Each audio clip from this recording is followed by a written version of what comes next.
Hey guys, welcome back to the podcast. I'm Amanda. I'm Laura. And I'm Kendra. Today we're going to talk about something many physicians experience but don't usually have the words for, and that is where you start having this feeling somewhere along the way that who even am I? It's not just I'm tired from a busy week. It's the I don't feel like the person I thought I'd become.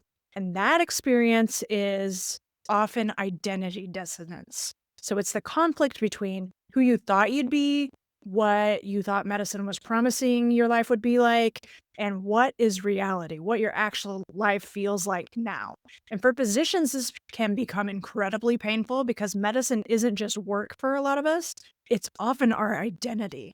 So today we're going to talk about how physician identity forms, why burnout becomes an existential crisis, and how to reduce the identity dissonance without blowing up your entire life. Okay, so we're going to talk a little bit about how our identity as physicians gets built. Most physicians were reinforced from an early age for achievement, responsibility, reliability, intelligence, and self-sacrifice. And many of us unconsciously learned that my worth comes from performance. We actually pick that up from our clients a lot of times, that we are somehow tying how good of a person, how good of a doctor we are to these types of things.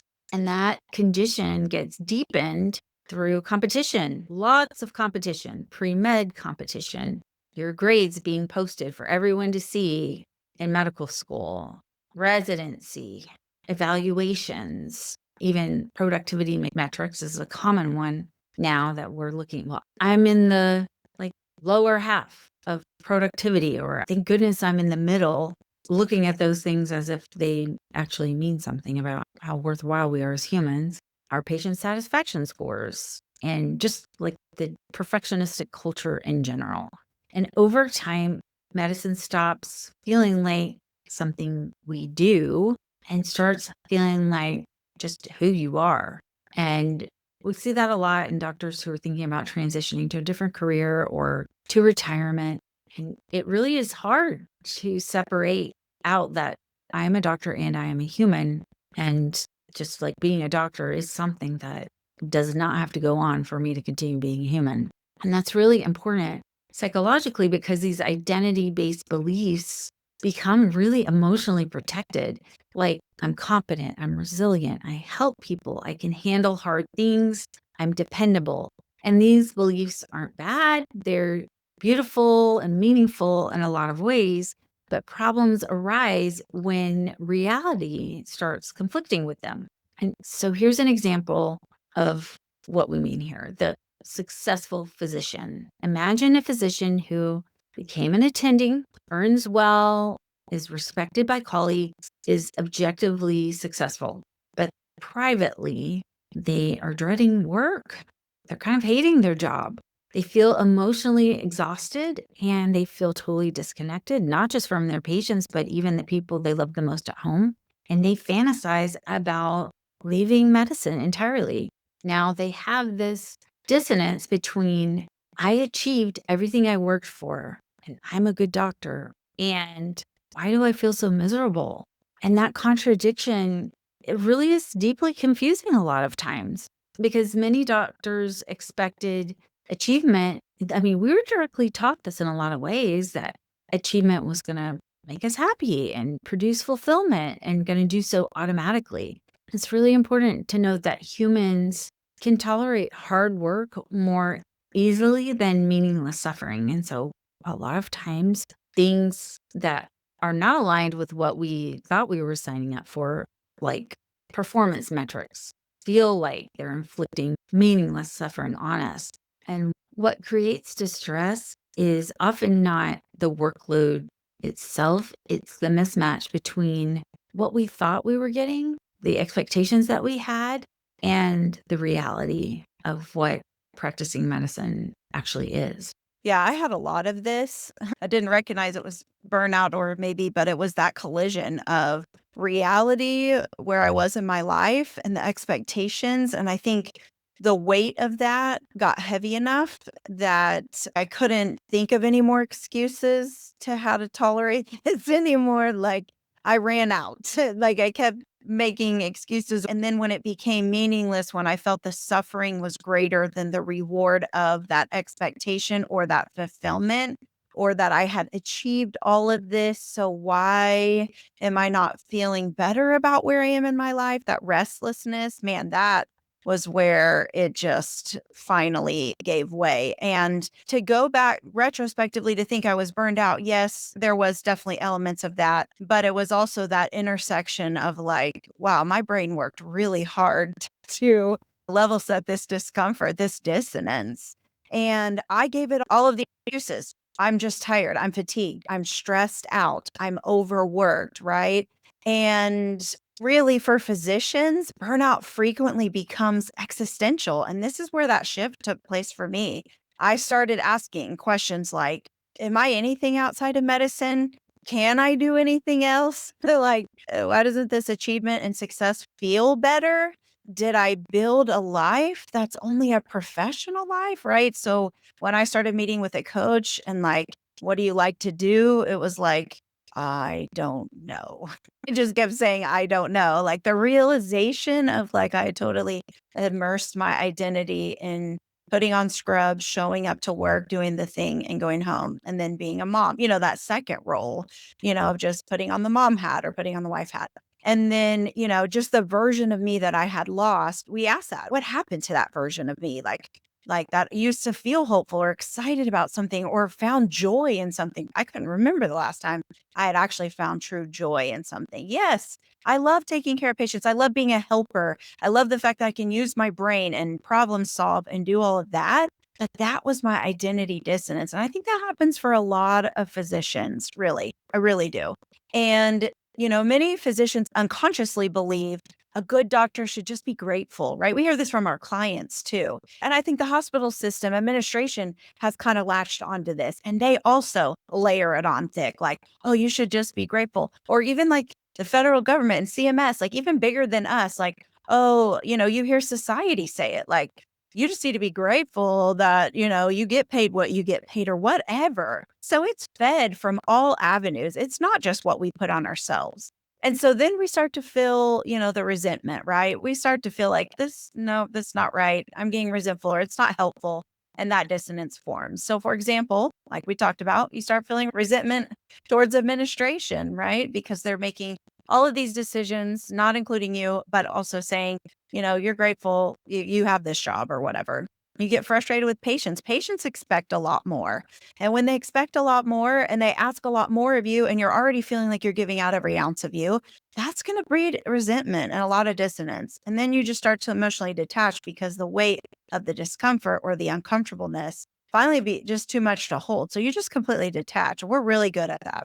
And then, you just finally wish you weren't on the schedule, basically, or there was somewhere you could go hide, right? I always just wanted to abandon ship and hide. Like the cave seemed nice. The cave seemed nice. So then something called secondary dissonance appears. And then you start to say, good doctors shouldn't feel this way, right? We talk about that dirty word of shouldn't. But so now you're heaping up all of this shame, right? Because you're using the should word on top of your burnout, your resentment, your loss of identity, all of this. And so, for example, I was one of these that constantly overextended myself. I wanted to be a quote unquote team player. So if someone needed a shift covered, I bent backwards. I found childcare. I worked out my schedule. I picked up that extra shift. Why? Because I felt like, well, I'm only doing 8 to 10 shifts. Everybody else is 10 to 12 shifts. So what's one or two more shifts? And then I said yes to everything. We need someone on PMT. We need someone to run the med students. We need someone to do that. So yeah, sure, I can do that. And I never rest. I never valued sleep. I never valued a rest period. I sure as heck never booked the nanny for 2 extra hours so that I could like actually rest or sleep or recruit or gather myself. Why? Because slowing down threatened my identity. I had an identity wrapped up in a production based identity. And so I wasn't worthy. I felt useless if I wasn't producing. And so that's when rest starts feeling unconsciously like the laziness, right? I had this self critic that was like, you didn't get your to do list done today. Like, what are you even good for? And then you feel selfish, right? Even if I would have thought about booking the nanny an extra couple hours, I don't know, like that might be selfish if I'm just booking the nanny so I could rest. That sounds really selfish. I should be spending time with my kids, right? the should word. Or maybe you just feel weak. I don't know how many times I told myself, like, I should be able to handle all this. Everybody else looks like they're handling it. I should be able to handle this. Or maybe I'm just inadequate. I'm useless as a person if I'm not constantly producing. And this is all very important because the burnout behaviors are actually identity protection behaviors because that's all I knew. My identity was completely wrapped up in this whole thing about being a doctor that I was actually just trying to self protect and not being aware that it was actually not self care or caring for self or compassion for self. And that's a real big distinction. Yeah. So let's talk about resolving identity dissonance. There are some unhealthy options, which were my go to back in the day. Let's just be honest. I sometimes don't always choose the healthiest resolution. But unhealthy options we see often with physicians who are trying to reduce their identity dissonance through working harder, numbing out, becoming cynical, or just impulsively quitting. That was Kendra's dream for a while. That's not what she did, but or denial. Like this is how everybody does it. Rationalizing we talked about last time is kind of our go-to. But none of those address the underlying conflict. It's not a bad thing that you have cognitive dissonance. It means that there's work to do. And if we just look at that like, oh, I'm noticing some tension here, and maybe I should take a look at it, then you have the option to choose some healthier resolutions. So the goal is not to stop caring about medicine altogether. The goal is more like, given reality versus my expectations, how do I build a more flexible, honest, authentic identity? One that allows two things to be ongoing at the same time. You can be both an incredibly competent physician and also honor your own humanity. You can care deeply and set boundaries. In fact, you need to. You can have meaning and exhaustion at the same time. You can have gratitude and frustration at the same time.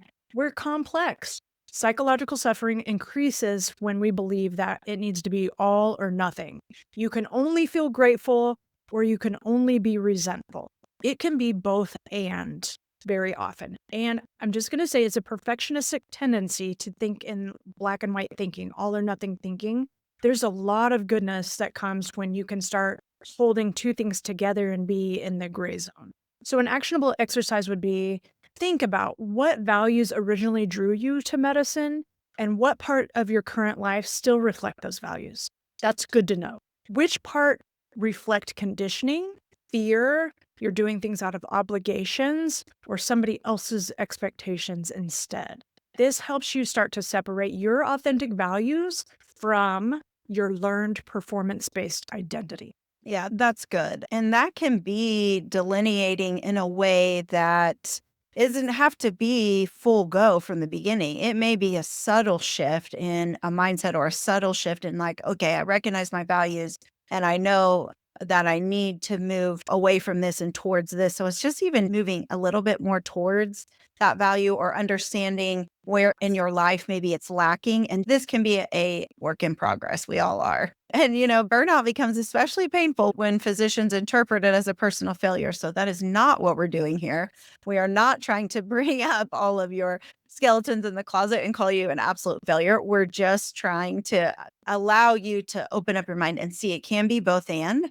And burnout is not failure. Burnout is not weakness. Vulnerability is not failure. Vulnerability is not weakness. This is our brains really trying to maintain an identity that no longer fully matches reality. And so healing often begins not by becoming someone totally new, just getting honest with who you already are, and then making that subtle shift towards living in alignment, getting back to what those values are that drew you into medicine. And then recognize where conditioning or fear or external expectations actually apply. So, like I said, it's very subtle, and we hope that we encouraged you more than called you out this episode. And that's it for today's episode, friends. If you found this conversation helpful, the best way to support us is to subscribe. So click that button now and leave us a rating, 5 stars, of course, and a review. It helps other physicians find our podcast and moves us up on the list. And if you do leave a review, take a quick screenshot and email it to podcast@thewholephysician.com, and we will send you a free ebook on emotional regulation. This is one of our most requested and impactful topics, so you will enjoy it. And we'd love to hear from you about anything on the podcast. You can also email us there. And don't forget to follow us on the socials at The Whole Physician. We love connecting with you there. And before we go, we have a gift for you. Another gift. We created a podcast fast track. This is a hand-picked collection of our most high yield episodes because we just celebrated our 4th birthday. We have over 200 episodes, and that can be overwhelming when you don't know where to start. So we've done the work for you. Head over to www.thewholephysician.com/fast-track to discover this personalized path to wholeness and healing. So thank you for spending time with us today. And until next time, you are whole, you are a gift to medicine, and the work you do matters.